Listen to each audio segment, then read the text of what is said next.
inserting and formatting text.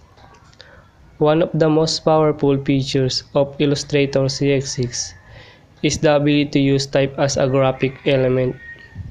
Like other objects, type can be painted, scaled, rotated, etc.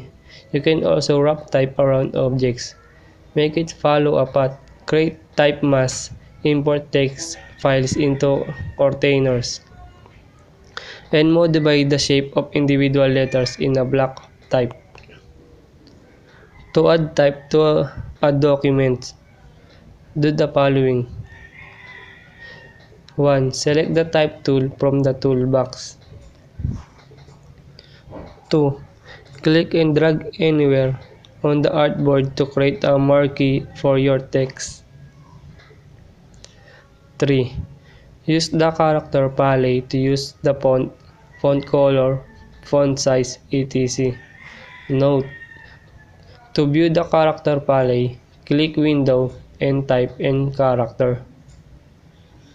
Wrapping text around a graphic.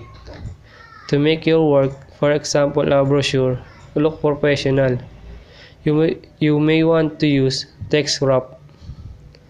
Objects which you will wrap text around must be in front of the type.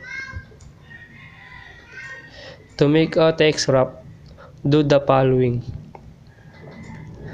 1. Select the object you wish to wrap text around. 2. Choose object, arrange, and bring to front.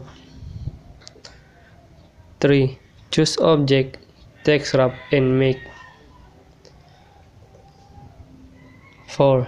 Set the text wrap options. Note: you can change how close the text wrap around an image after you have made it by changing the offset. Choose object, text wrap options.